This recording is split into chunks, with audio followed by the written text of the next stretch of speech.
everyone, and welcome to this episode of Case by Case, Five Stones and Goliath. Today I'm joined by Darrin Smedsmo, a pilot whose life changed after making an emergency landing that led to the seizure of his aircraft. What began as a safety decision has turned into a legal fight, raising serious questions about airspace, property rights, and accountability. Darrin, thank you so much for being here. We really appreciate you taking the time to share your story with us. Well, thank you.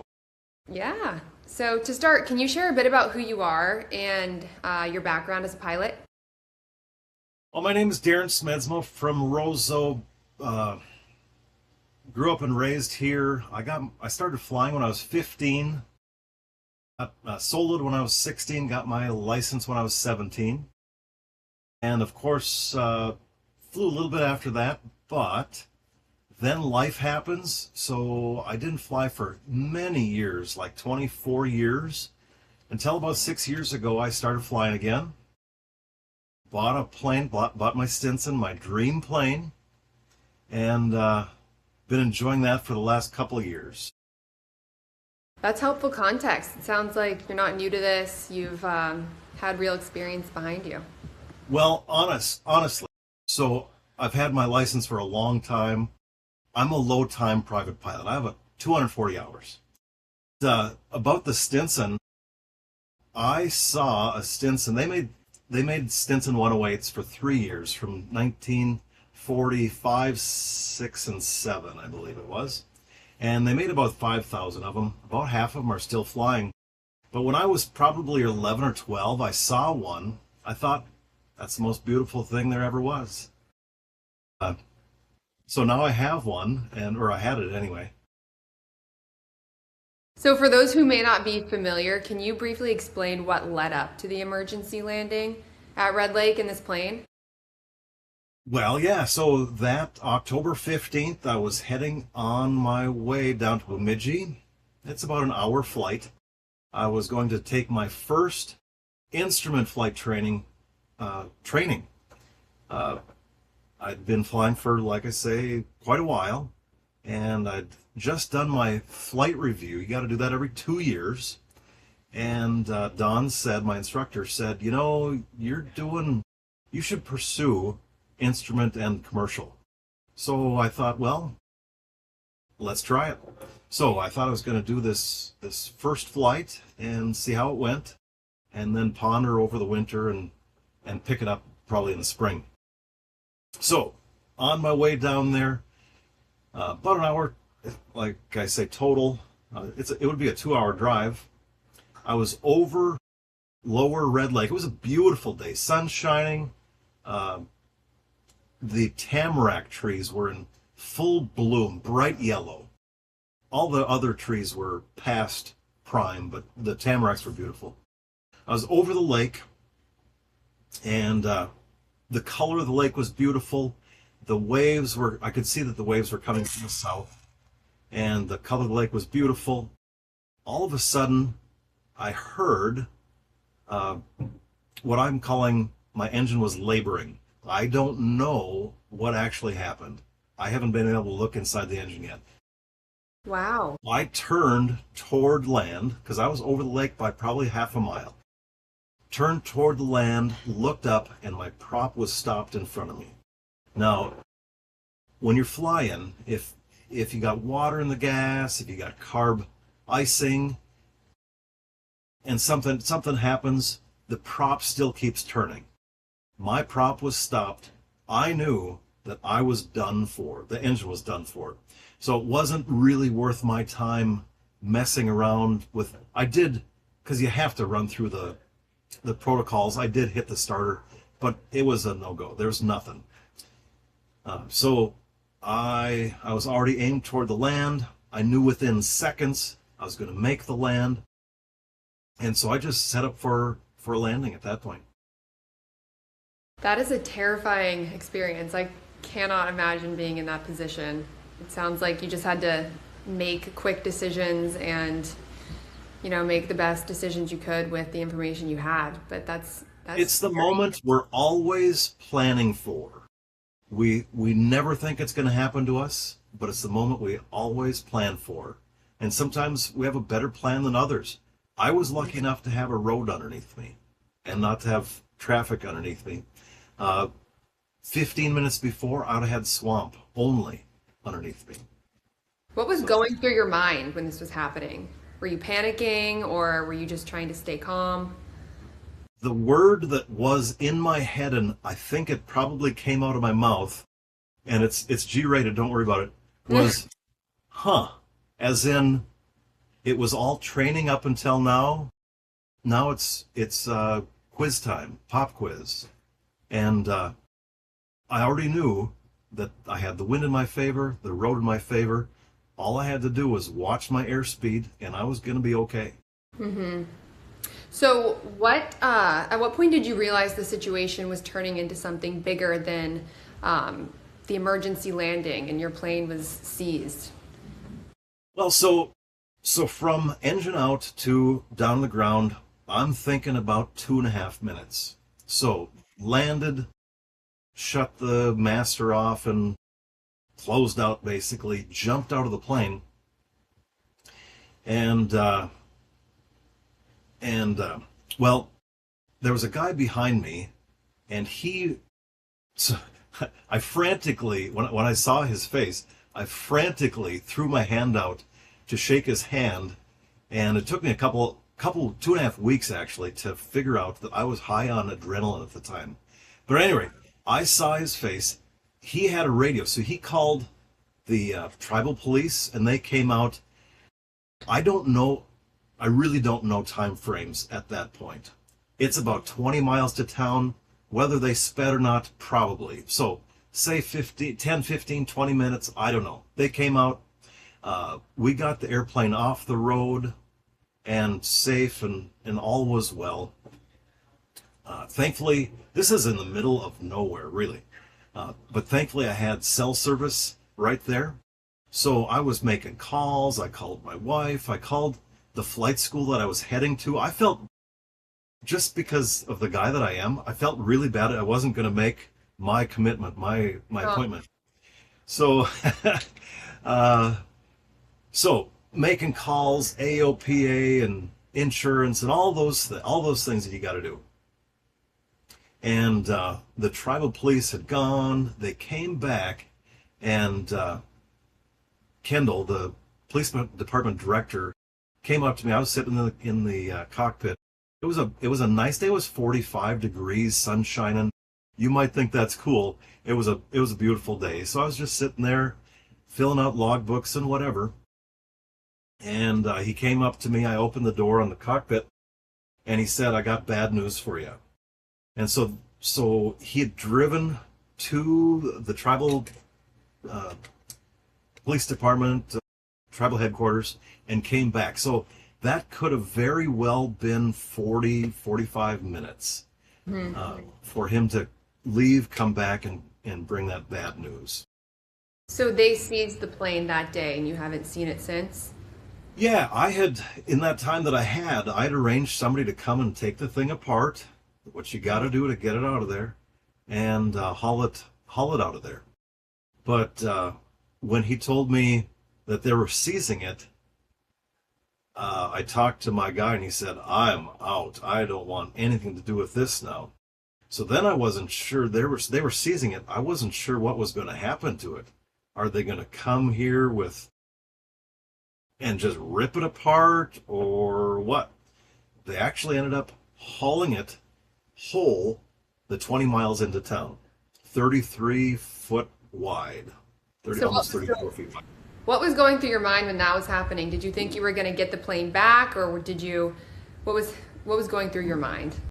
Well, obviously it was all surreal. It was like, I haven't even thought of this, but it's like a reality TV show. How are you supposed to react? Yeah. I was in a sovereign Indian tribe territory.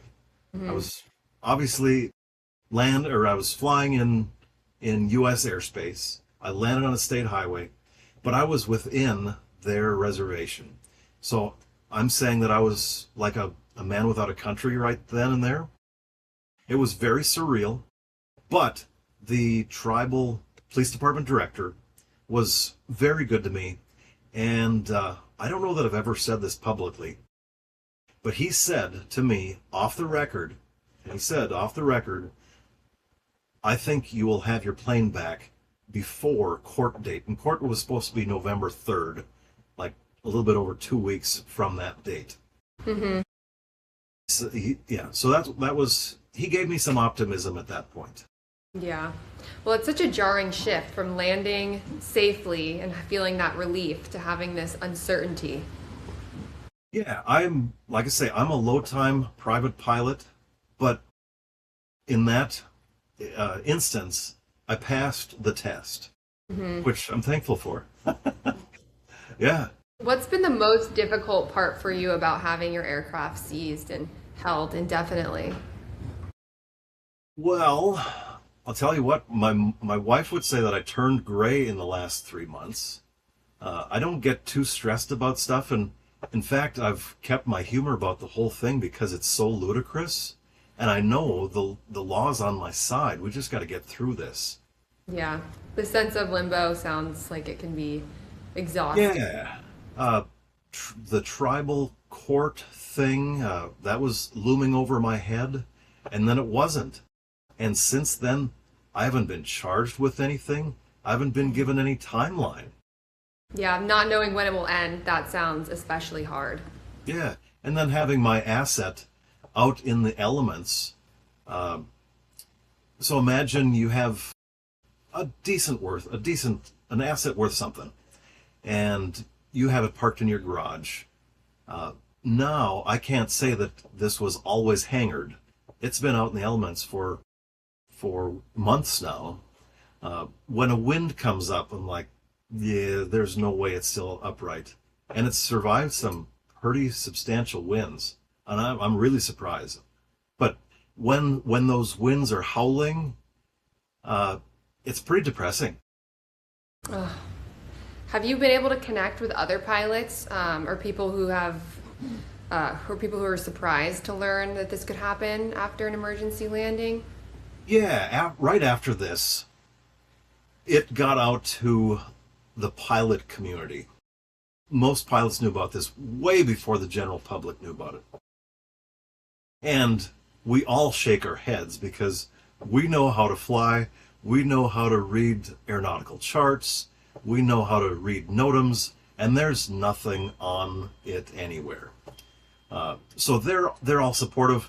I just talked to a couple guys the other day. One had his airplane seized by Red Lake about 24 years ago. He'll probably never be the same after it. Yeah. And I talked to another guy that had his plane not seized in the same way as mine, but similar. Yeah, there's probably a real sense of this could happen to any of us. Well, that's the deal. So up in northern Minnesota, not only is there the contiguous Red Lake Nation, which is a pretty big area, there are small parcels everywhere, sprinkled out throughout the area. So if they think that we have to avoid their quote unquote their airspace, it's untenable. That's my word for it. Yeah. What do you wish the general public better understood about how airspace is regulated in the United States? Well, I think just explaining it that way, that it is all regulated by the United States government, the FAA. If it was left up to states, counties, landowners, Indian tribes, they would all have different regs, and we would have, it would be, I don't even know what the word would be. You just couldn't be dodging everybody's airspace all the time. Yeah, it sounds like it should be straightforward, but it's not really panning out to be, in your experience. Well, I hope to add some clarity. That's kind of why I'm in it to win it. That's why I'm sticking with it. I'm fighting this fight with the tribe over my airplane, but this fight is way bigger than Darrin Smedsmo and his old Stinson. This is about all pilots and all people that fly commercial even. Yeah, it's important to get your voice out there and your message so you can prevent things like this happening in the future and make change. Yeah, like somebody said, the the problems shouldn't start when you survive an emergency landing. Are there misconceptions about emergency landings and federal airspace or tribal authority that this case has brought to light, or is it just, that people, I think it's pretty clear, and people understand that when your engine is out and you're going to land somehow or another, technically the first thing that you do is you take the rule book, and it's this thick, and you throw it out the window. That's what you do. You own the air. If it happens at MSP, Minneapolis St. Paul International Airport, if that happened to me there, I would own the place. Okay? So, and people understand that that's just the way it's got to be. Yeah. And then that I was in regular airspace, just like any other airspace around, that I landed on a state highway. It all pretty much makes sense. Yeah, definitely. So now that you're involved in both the federal court case and the legislative effort, what does success look like to you with this experience that you've gone through? Well, my goal is that nobody should ever have to go through this again. I hope that the law clears things up, and I hope that the judicial precedence clears things up. I'm calling the Native American, the reservation people, our neighbors. And I just want to clarify this for everybody, including our neighbors. Yeah, sounds like you're thinking far beyond your own situation and wanting to prevent this for other people. Like I say, this fight is way bigger than just me. I'm just the tip of the spear, and I'm willing to fight this one for everybody. Yeah. So what do you hope this case and potential legislation will change for pilots in the future? Well, I hope that nobody ever has to go through this again. And if the tribe works with the FAA and does some designations to the air above their land, so be it. That's the way it is with the Boundary Waters canoe area. If I'm going to fly over the Boundary Waters, and I've flown close to it, I got to fly 4,500 feet above it. It's marked on the aeronautical chart. Done deal. No problem. I can do that. So future pilots not having to face this issue. That's right. That's powerful. Clarity. Mm-hmm. Yep. So for listeners who want to stay informed or learn more about this case and what's being done, where should they go? Do you have like social media or anything like that where you're giving updates or anything like that? That's a good question. I think most everything will go through www.isugov.com/plane. If you want to learn more, you can search my name and you'll find out all kinds of stuff. I've done quite a few podcasts, YouTube videos, and so on. I've been on the news. When you get into an airplane, you do not want to become famous. But here I am. Is definitely true. I would agree with that. Well, that was a powerful conversation with Darrin Smedsmo. Thank you for sharing your experience and helping bring clarity to an issue that affects more people than many realize and possibly future people. So thank you for joining us today. If you found value in this episode, we would appreciate a rating or review wherever you listen. Please share this conversation with anyone who wants to better understand emergency landings, property rights, and accountability in our airspace. Take one insight from today, reflect on it, and we'll see you on the next episode of Case by Case, 5 Stones and Goliath.